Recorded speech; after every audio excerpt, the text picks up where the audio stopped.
సంవత్సరాల తరబడి government job కోసం వేచి చూస్తున్నారా? కేవలం 8 నెలల్లో మీ కల నెరవేర్చుకోండి. వెంటనే కింది నంబర్స్‌కి కాల్ చేయండి.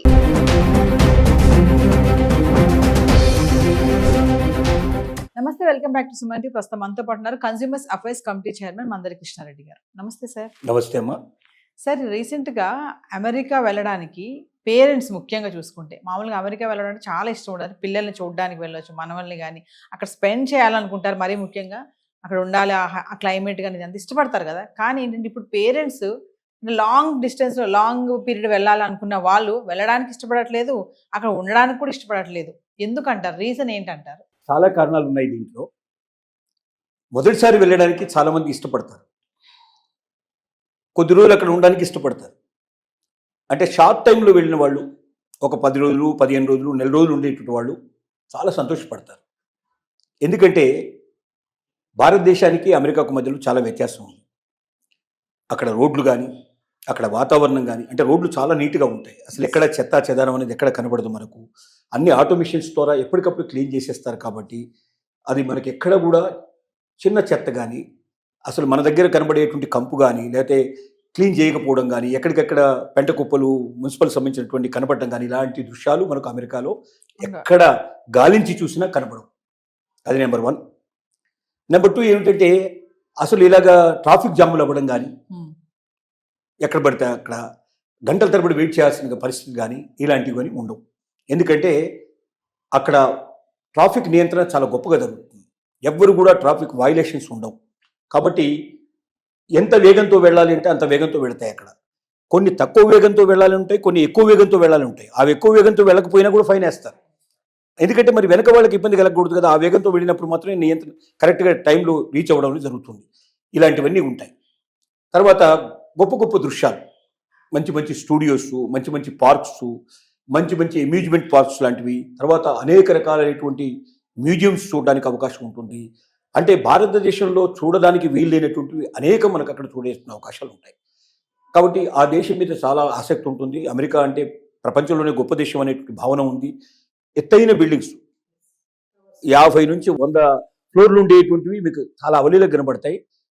లిఫ్ట్లో ఎక్కితే ఆశ్చర్యపోతాం. ఏంటంటే 100వ ఫ్లోర్ వెళ్ళాలంటే కింద ఇట్లా నొక్కంగానే 100వ ఫ్లోరు మనకు 1 నిమిషం నుంచి 1.5 మినిట్లో 100వ ఫ్లోర్కి వెళ్ళిపోతాం. అంటే 1 or 2 మినిట్స్లో మనం 100వ ఫ్లోర్కి వెళ్ళిపోతాం. మన దగ్గర ఉన్న లిఫ్ట్ నొక్కితే 2వ ఫ్లోర్కి వెళ్ళడానికి చాలా టైం తీసుకుంటుంది. మనకు 3వ ఫ్లోర్ 5వ ఫ్లోర్ ఎక్కడానికి మనకు టైం తీసుకుంటుంది. అంత ఫాస్టెస్ట్ టెక్నాలజీ ఉంటుంది. కాబట్టి అది కూడా మనకు చాలా ఆనందాన్ని కలిగిస్తుంది, ఆశ్చర్యం కలిగిస్తుంది. అమ్మో 100 ఫ్లోర్లు కదా, ఎక్కడానికి ఎంత టైం పడుతుంది అనుకుంటాం మనం. కానీ నిమిషం 2 నిమిషాల్లో మనం అక్కడ ఉండిపోతాం. ఇట్లాంటి ఆశ్చర్యకరమైన విషయాలు చాలా ఉంటాయి. కాబట్టి అసలు పార్కులు కూడా చాలా అందంగా ఉంటాయి. అది పార్కులో మనం ఏది కోరుకుంటాం అని కోరుకున్నవన్నీ దాదాపుగా అక్కడ దొరుకుతాయి. మనకు హోటల్స్కి పెడితే పరిస్థితి అట్లా ఉంటుంది. ఇలాగా ప్రతి చోట కూడా ఇంకోటి సిస్టమేటిక్గా ఎక్కడికైనా క్యూ సిస్టమ్, ఎక్కడ ఒకరి మీద ఒకటి పడేయటం ఉండదు. అరుపులు కేకలు ఉండవు. మాట్లాడే విధానం కూడా చాలా నిబద్ధంగా మాట్లాడతారు. ఎందుకంటే ఏ మాత్రం సౌండ్ చేసినా కూడా వెంటనే హోటల్ నుంచి పంపించగలిగే పరిస్థితులు ఉంటాయి. కాబట్టి మన దగ్గర అంతగా సిగరెట్లు తాగుతూ ఉంటాం, ఇరవకంగా ఉంటాం. దానికి సిగరెట్ స్మోకింగ్ ఏరియాస్ వేరే ఉంటాయి, అక్కడ వెళ్ళి రావాల్సిందే. చాలా మర్యాద, ఒకరినొకరు గౌరవించుకునే విధానం, క్యూ లైన్ పద్ధతులు, ఇలాంటివన్నీ కూడా మనల్ని విపరీతంగా ఆకర్షిస్తాయి. కాబట్టి పేరెంట్స్ అక్కడికి వెళ్ళారంటే వాళ్ళు ఇష్టపూర్తిగా వెళ్ళి ఎక్కువ రోజులు ఉండాలని కోరుకోవడానికి తప్పలేదు. కానీ జరిగేది ఏమిటంటే, ఎక్కడికి వెళ్తున్నాం, వాళ్ళంతా వాళ్ళు వెళ్ళి వాళ్ళంతా వాళ్ళు తిరిగి వచ్చేసి ఒక హాలిడే ట్రిప్ లాగా వెళ్ళి వస్తే సంతోషంగా ఉంటుంది. కానీ పిల్లల దగ్గరికి మనం వెళ్తున్నాం. ఈ పిల్లల దగ్గరికి వెళ్ళడం 2 రకాలు ఉంటాయి. కొద్దిమంది పిల్లలు మాత్రమే తాము అమెరికాలో స్థిరపడ్డ తర్వాత తమ పేరెంట్స్ కూడా వచ్చి చూడాలి అని కోరికతో వాళ్ళని ఆహ్వానించే వాళ్ళు ఉంటారు. కానీ 90% పేరెంట్స్ పిల్లలు ఇన్వైట్ చేసేది ఎప్పుడంటే, ప్రెగ్నెన్సీ వచ్చినప్పుడు, కూతురుకు కానీ కోడలకు కానీ ప్రెగ్నెన్సీ వచ్చినప్పుడు ప్రెగ్నెన్సీలో సహాయం చేయమని చెప్పి పిలుస్తారు. ఓకే. కారణం ఏమిటి దానికంటే, అక్కడ ఎవరైనా అసిస్టెంట్ పెట్టుకోవాలంటే, ఎవరైనా పని మనిషిని పెట్టుకోవాలంటే, లేదా సహాయకరం ఎవరిని పెట్టుకోవాలంటే ఒక మనిషి జీతానికి సరిపోయేంత డబ్బులు అక్కడ ఇవ్వాల్సిన పరిస్థితి ఏర్పడుతుంది. అక్కడ సర్వెంట్ మేట్స్ కూడా వాళ్ళు కార్లలో వస్తారు, రిచ్గా ఉంటారు. వాళ్ళు రాగానే వాళ్ళకి వీళ్ళు విష్ చేయాలి, వీళ్ళు గుడ్ మార్నింగ్ చెప్పాలి, లోపల తీసుకెళ్ళాలి, వాళ్ళకి టీ ఇవ్వాలి, బ్రేక్ఫాస్ట్ ఇవ్వాలి, ఇలాంటివన్నీ ఉంటాయి. సో దీంతో ఏమవుతుందంటే, భారతీయులు అసలు అక్కడికి వెళ్ళేదే డబ్బు కోసం వెళ్తున్నారు. ఎంత ఎక్కువైతే అంత మిగిల్చుకొని దాన్ని మన దేశానికి పంపించుకొని అక్కడ ఆస్తులు కూడా పెట్టుకొని తర్వాత వెళ్ళి మనం సెటిల్ అవ్వడం ఉద్దేశమే ఎక్కువ మందికి ఉంటుంది. ఈవెన్ గ్రీన్ కార్డ్ హోల్డర్స్ కూడా నేను 100% ఇక్కడే ఉంటామని ఎవరు అనుకోరు. మన డెస్టినీ ఆల్రెడీ మళ్ళీ ఇండియానే అనేటువంటి ఉద్దేశంతో ఎక్కువ మంది ఉంటారు. కాబట్టి డబ్బు ఎక్కువ ఖర్చు పెట్టడానికి ఇష్టపడరు. కాబట్టి వెంటనే వాళ్ళకి తోచేది ఏమిటంటే అత్తామామలు లేదా అమ్మా నాన్నలు వీళ్ళు ఎవరో ఒకరు ఖాళీగా దొరికే అవకాశాలు ఉంటాయి. వెంటనే ఒక టికెట్ అరేంజ్ చేసేస్తే మన వాళ్ళు వెళ్ళిపోతారు.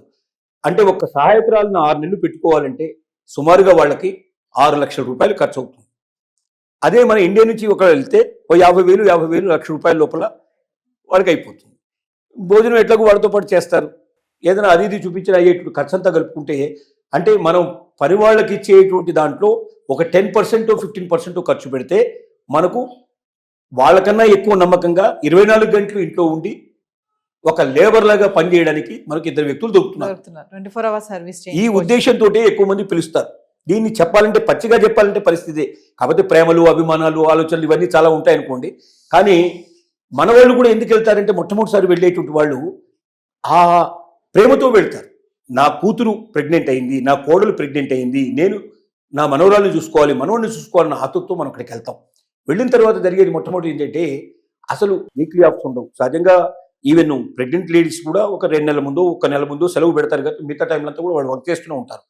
ఇద్దరు ఆఫీస్కి వెళ్ళిపోతే 5 రోజుల పాటు వీళ్ళు ఒంటరిగా ఉండాలి ఆ ఇంట్లో.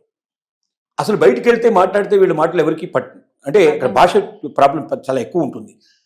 ఏదైనా దూరం వెళ్ళాలంటే అడ్రస్ తప్పిపోతాం అనే భయం ఉంటుంది.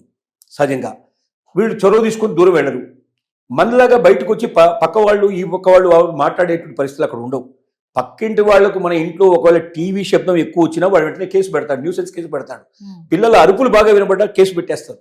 కాబట్టి ఎవడి డోర్ వాడు క్లోజ్ చేసుకొని ఇంట్లో ఉంటాడు. పక్కింటి వాళ్ళు కూడా మాట్లాడేవాళ్ళు దొరకరు, పక్కకు వెళితే ఎవరు ఉండరు. ఇక ఎవడు మాట్లాడకుండా మన వాళ్ళు బతకడం చాలా కష్టం. మన వాళ్ళు మాట్లాడడానికే పుట్టారు. ముఖ్యంగా మగవాళ్ళు బయటికి వెళ్ళంగానే ఆడవాళ్ళు చేసే పని ఏంటంటే ఎదురింటి వాళ్ళు, పక్కింటి వాళ్ళు, వెనకింటి వాళ్ళంతా కలుసుకొని మాట్లాడడం, కలిసి ఉంటే కలిసి మాట్లాడుకోవడం, ఇలాగా సహజంగా జరుగుతుంది. ఆ ఎక్స్చేంజ్ ఆఫ్ థాట్స్ లేకపోతే మన వాళ్ళు బతకడం చాలా కష్టం. అంటే అక్కడ ఏంటంటే వారంలో 5 రోజుల పాటు వాళ్ళకి పని దినాలు, ఒక్క సాటర్డే సండే మాత్రమే వాళ్ళకి హాలిడే వస్తుంది. ఆ హాలిడే రోజున ఏదైనా వీళ్ళని తీసుకెళ్తే ఓ సినిమాకో లేకపోతే ఏదైనా ఒక పార్క్కో లేదా ఇంకేదైనా తీసుకొచ్చే అవకాశాలు ఉంటాయి.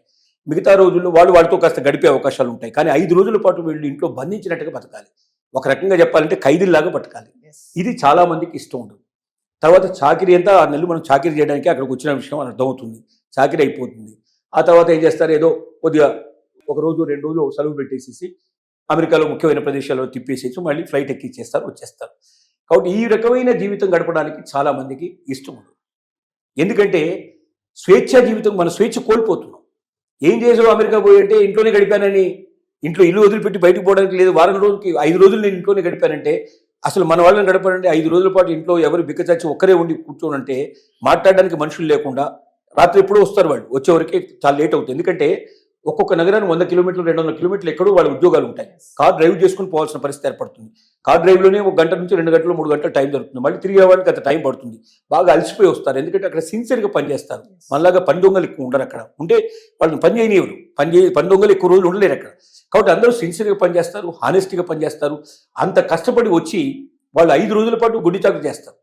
ఒక రకంగా చెప్పాలంటే ఒక సామెత ప్రకారంగా 5 రోజులు గాడిదలాగా పనిచేస్తారు, 2 రోజులు గుర్రంలాగా సుఖపడతారు.